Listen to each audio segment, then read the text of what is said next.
Con nosotros el ministro de Trabajo, Luis Miguel Descán. El Ministerio de Trabajo ha tenido un papel, ha tenido que trabajar mucho en estos días, tal vez mucho más que otras instituciones, porque los temas laborales han estado a la orden del día. El coronavirus trajo una crisis económica y esa crisis económica se evidenció, entre otras cosas, en la suspensión de muchos puestos de trabajo. ¿Cómo han estado ustedes afrontando ese tema, que se conjuga con muchos otros de la agenda laboral dominicana? Efectivamente. Muchísimas gracias por la oportunidad de compartir con ustedes, los amigos televidentes, en este programa que es una institución de la expresión social y que nos alegra poder estar aquí. Gracias. Como usted señala, en esta nueva realidad que estamos viviendo, el Ministerio de Trabajo ha tenido que introducirse de manera más decidida, por decirlo de alguna manera, en una cantidad de retos. Y si me permite, es importante recordar lo siguiente. Este gobierno, que tiene apenas mañana 4 meses, entró en una crisis pandémica sanitaria y entró en una crisis económica. ¿Por qué es importante recordar eso? Porque por el hecho de estar nosotros viviendo ya durante tantos meses esta nueva realidad, puede pasar por desapercibido el hecho de que el gobierno se inauguró y aún está desarrollándose en una situación atípica, especial, extraordinaria. Eso significa, entre otras cosas, que muchos de los programas, proyectos que el entonces candidato Luis Abinader, hoy presidente de la República, todavía no se han podido todos iniciar. El gobierno realmente iniciará cuando el tema pandémico esté definitivamente controlado y resuelto. Dicho eso, sin menoscabo de lo anterior, hay que recordar que cuando el nuevo gobierno se inició el 16-17 de agosto, la tasa de positividad de la enfermedad rondaba el 29-30% y hoy anda por debajo del 15%. En ese momento, 18, está en 18. eso es un día, pero cuando usted tira la semana, Sí, cerca del 15%. Las dos últimas 2 semanas subió un poco. Cuando usted evalúa la cantidad de pruebas que se hacían, eran aproximadamente 3.000, ya están rondando las 10.000 diarias. En definitiva, ha habido avances en ese sentido importantes, pero al mismo tiempo de eso, tenemos que destacar el hecho de que una de las principales iniciativas del presidente de la República ha sido trabajar en todos los órdenes para la reactivación económica. Vemos cómo sectores de la economía se han reactivado en términos casi absolutos o generales. Por poner un ejemplo significativo, el sector de las zonas francas, que se encuentran activados en casi la totalidad y con la creación incluso de nuevos puestos de trabajo. Para poner un ejemplo, las zonas francas produjeron en el mes de septiembre y en el mes de octubre y exportaron de 2020 más que en el mes de septiembre y en el mes de octubre del 2019. En el mundo laboral, sabemos que hubo decenas de miles, para no hablar de cientos de miles de trabajadores que fueron suspendidos, sobre todo en los 3 primeros meses de la pandemia. Efectivamente, a eso iba. Y luego se han ido reincorporando. Dígame las estadísticas que usted maneja. ¿Cómo no? A eso iba. Con ese esfuerzo de reactivación que el presidente de la República ha encabezado, hemos podido pasar de más de 300.000 trabajadores suspendidos cuando este gobierno inició a menos de 180.000. Es decir, que cuando usted hace los números, más de 200.000 trabajadores han podido dejar de estar suspendidos y reactivarse. Y usted me dirá, bueno, ¿cómo usted sabe si se reactivaron o si perdieron su empleo? Sí, se sabe muy fácilmente por la siguiente razón. Ustedes tienen los registros. Se tienen los registros y además se confirman quincenalmente por el programa Fase 1 y Fase 2, porque los programas Fase 1 y Fase 2 se diferencian en el hecho de que para acceder a Fase 1, una de las condiciones fundamentales es haber estado suspendido o estar suspendido. Pero el programa Fase 2 no se puede estar suspendido. Y así como ha ido reduciendo considerablemente la cantidad de trabajadores suspendidos en fase 1, así también fue aumentando la cantidad de trabajadores no suspendidos, sino activos en fase 2. Las suspensiones, ¿dónde se registran principalmente? Claro. Turístico. Efectivamente hay sectores con una afectación, digamos, más significativa que otros sectores. Efectivamente, el sector turístico es un sector que todos sabemos es fundamental para la economía dominicana y sabemos que la materia prima fundamental de dicho sector lo constituye el turista. Es un insumo extranjero en gran medida y fuera del control del gobierno dominicano y de la sociedad dominicana en su conjunto.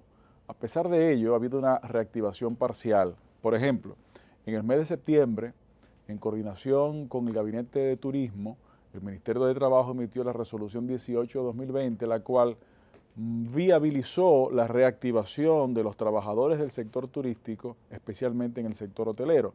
Eso hizo posible que una cantidad de hoteles pudieran ir abriendo para preparar las condiciones en la época de alta demanda. Claro, la realidad pandémica... Ya esta se suponía que era la época de... La realidad pandémica es algo que hay que ir revisando día tras día, semana tras semana. Eso es algo que efectivamente no puede dejarse de observar. Pero digo esto porque es una de las áreas que efectivamente es importante. En el sector comercio... Decía 180,000 que quedan. Dígame. Decía que 180,000 quedan suspendidos. Suspendidos menos, 177,000 aproximadamente. Más o menos. Sí, así es. Más o menos. Hay sectores como el sector comercio que por efectos del toque de queda tienen que cerrar más temprano y por lo tanto tienen menos turnos de trabajadores operando. Eso también tiene un impacto. Fuera de esos sectores, de manera particular, en sentido general, la gran mayoría de los sectores se han reactivado. Eso, como he dicho, se debe en gran medida a la reactivación económica. A eso se le agrega el hecho de que en el pasado mes de noviembre se emitió la resolución de teletrabajo, la cual también entendemos que aumentó la viabilización y desarrollo del teletrabajo en la República Dominicana, que no es un invento de este año, ni mucho menos, pero arroja una serie de conceptos y de criterios y guías que entendemos procura la salvaguarda de los derechos de los trabajadores, pero también del empleador, para poder desarrollar de manera organizada y manteniendo esa paz social, el desarrollo económico y la actividad económica a través de esas herramientas. Por ejemplo, en esa resolución se incluye el término, o el reconocimiento, mejor dicho, del derecho a la desconexión. El derecho a la desconexión es la posibilidad de que el trabajador, una vez cumplido el horario acordado entre las partes, pueda justamente desconectarse y atender la vida familiar. Esto en procura de una búsqueda del equilibrio entre la vida laboral y la vida familiar. ¿Cómo se supervisa eso? La supervisación de eso es en base al acuerdo entre las partes, porque el factor más retador, digamos, de esta nueva realidad que estamos viviendo y de ese tipo de trabajo es que en la gran mayoría de los casos ese trabajo se desarrolla desde el domicilio o la residencia del empleado, lo que significa que es un espacio de privacidad. Ahora bien, la realización del trabajo, depende del tipo de trabajo de que se trata, tiene que estar en coordinación con los sistemas de informática que utiliza en la empresa en la que se trabaje para poder confirmar la realización del mismo. Ya, pero es bastante complicado. Así es. Es bastante complicado porque el trabajador también tiene que habilitar en su propio hogar un espacio para esa conexión y esa comunicación permanente con la empresa donde trabaja, ¿verdad? Definitivamente. Y no todos los trabajadores tienen esas condiciones.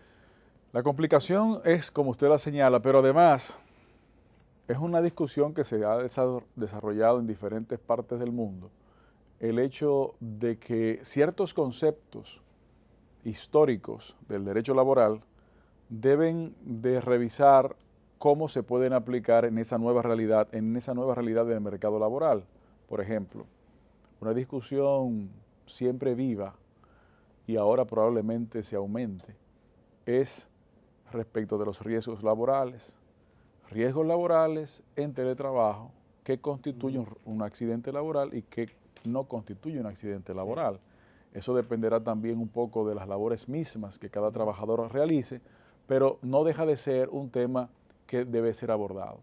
En ese gran contexto que la República Dominicana se encuentra junto como la mayor parte del mundo, entendemos que se ha avanzado con las dificultades propias de una crisis que no puede ser controlada de manera unilateral.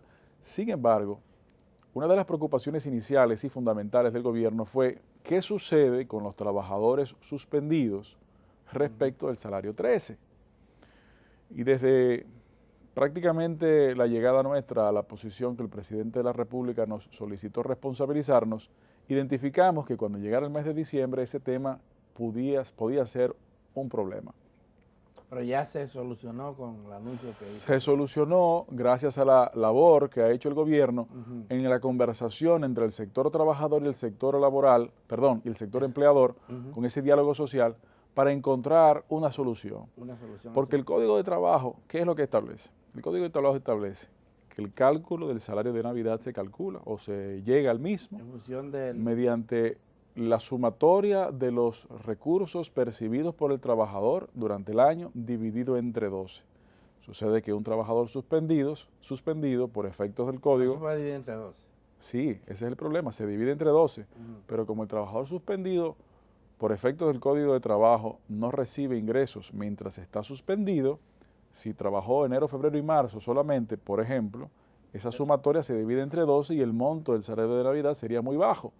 Precisamente por eso el gobierno, dentro de las dificultades económicas en las que el país se encuentra, ha hecho un gran sacrificio, ha encontrado ciertos fondos y destinó justamente en el día de ayer, se dieron los pagos de más de 2.300 millones de pesos exclusivamente para eso, como salario o un acercamiento al salario de Navidad. Con fase 1, fase 2. Pero ahí voy. Que ya se ha anunciado que no va a continuar a partir Efectivamente. de enero. Precisamente por la dificultad económica que ha sido poder mantener esos programas, ese sacrificio de ese bono o ese aporte similar al salario 13 que el gobierno ha hecho respecto de los desembolsos que ha hecho durante el año, no es suficiente. Y por eso fue que se logró ese gran acuerdo tripartito en donde el sector empleador se comprometió a pagar la diferencia que requiera el trabajador entre el monto que ha hecho el gobierno de aporte y lo que sería necesario completar para que el trabajador reciba un monto similar al salario 13. En fase 1 solamente, el gobierno ha invertido cerca de 30.000 millones de pesos, solamente en fase 1. Cuando usted le agrega fase 2 es una cantidad similar, entre 55.000 y 60.000 millones de pesos. Mucho dinero que ha circulado. Es una cantidad de dinero que y que el inimaginable. Estado al que se ha despotricado y se ha creído poco en él, entonces ha tenido que asumir estas responsabilidades en la crisis. Exactamente. Pero le pregunto, ¿cuántos trabajadores resultarían perjudicados con la eliminación de estos programas especiales del gobierno? Como ha bajado la cantidad de trabajadores suspendidos en una cantidad importante a propósito de la reactivación. 177.000 todavía. ¿Perdón? Quedan 177.000 todavía. Sí, ese número va bajando de manera diaria, pero efectivamente, esos son los números de ayer.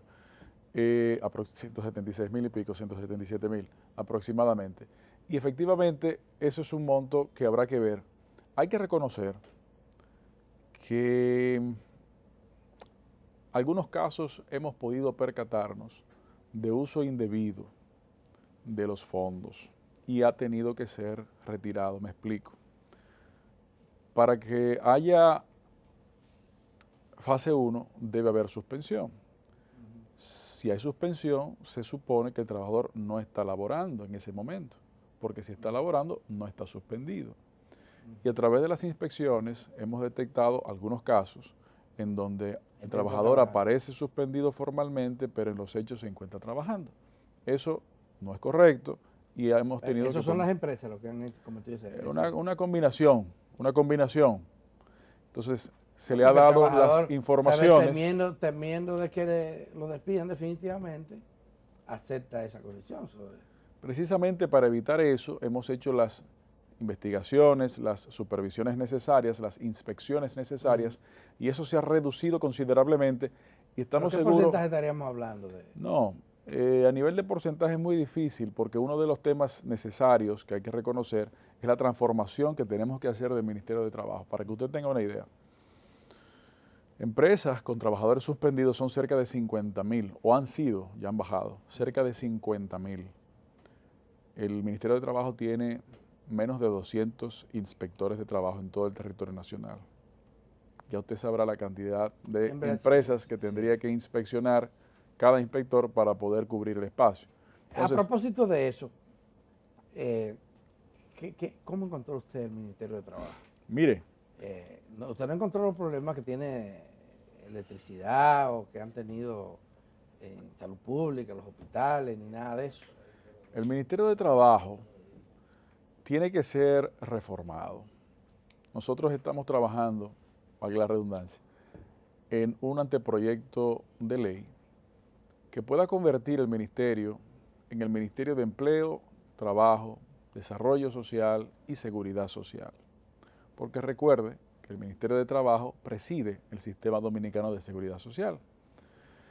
Y el planteamiento, que debe ser transformado. Y el planteamiento viene dado por el hecho de que muchas veces no se percibe la importancia estratégica que se tiene. Me explico. El Ministerio de Trabajo, la gente lo entiende en términos generales como el espacio en donde ir a dilucidar diferencias solamente. Y si bien es eso, también no solo es eso. Por ejemplo, el Ministerio de Trabajo estamos desarrollando dentro del espacio de la Dirección General de Empleo unas iniciativas para el desarrollo de la intermediación de empleo, logrando así que la mayor cantidad de dominicanos que busquen trabajo puedan encontrar trabajo y desde el otro punto de vista, la mayor cantidad de empresas dominicanas que estén buscando capital humano puedan encontrar capital humano calificado de los dominicanos. Por eso mencionaba el Ministerio de Empleo.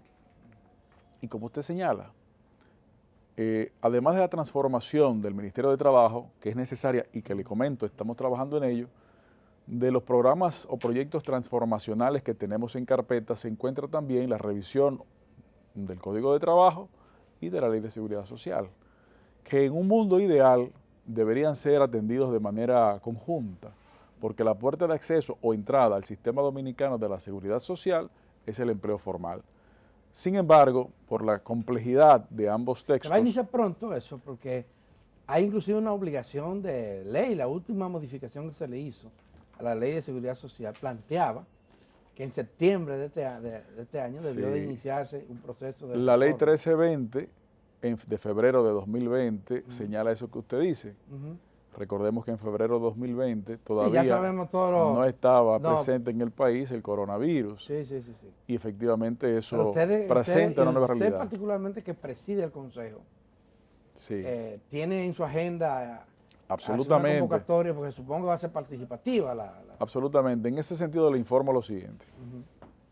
El gobierno se encuentra actualmente en un proceso de identificación de cuáles temas se encuentran en la Ley de Seguridad Social que no han sido aplicados, de cuáles temas de la ley deben ser mejorados y así determinar si lo que conviene para el país es una reforma total, es una reforma parcial o es una aplicación de lo que no se ha aplicado. Por ponerle un ejemplo, la Ley 8701 del año 2001 plantea la creación del Fondo de Seguro de Desempleo. Ese fondo no se ha podido crear, no existe. Es decir, no se le ha dado cumplimiento a la ley. Así como eso, la ley señala otros aspectos, como por ejemplo, los temas de atención primaria, que tampoco se ha podido desarrollar. En términos generales, hay una cantidad importante de iniciativas que la ley ordena que no se han aplicado. Pero así como digo eso, también hay que reconocer... Y se han aplicado otros que no lo contempla la ley, como el copago. Y el Consejo ha sido incapaz de lograr esto. Ha habido efectivamente, ha habido ciertas realidades que hay que evaluar. Ahora, de que el gobierno se encuentra en un proceso de identificación de cuáles son esos factores, Le informo que nos encontramos. Hablando de una convocatoria? No, lo importante no es la fecha de convocatoria, lo importante es que se sepa. Que hay sectores que están presionando mucho para eso. Lo importante es que se sepa que el gobierno está realizando el levantamiento de criterios para de manera unificada formarnos nuestro propio criterio y entonces plantear potenciales soluciones, ya sean reformas totales o parciales, aplicaciones, etcétera. Nosotros entendemos que en la primera mitad probablemente del próximo año vamos a estar pudiendo convocar para la participación. Pero al mismo tiempo con eso, también estamos trabajando en el establecimiento de un cronograma de discusiones tendente a la reforma del Código de Trabajo, retomar las conversaciones que se habían iniciado y poder entonces, con Dios por medio, pues poder concluirlas satisfactoriamente. Se nos ha terminado el tiempo, pero muchísimas gracias. Muchísimas gracias a usted. Y el espacio está abierto. Ojalá se inicie ese proceso de discusión. Cuando se hizo la ley de seguridad social, nosotros hicimos muchos foros aquí, pues desfiló la sociedad entera. Muy bien. Y estamos dispuestos a seguir haciéndolo ahora que se está planteando la reforma. Muchísimas gracias. Está Luis Miguel Descans, ministro de Trabajo. No se vayan, que cuando volvamos vamos a hablar de economía.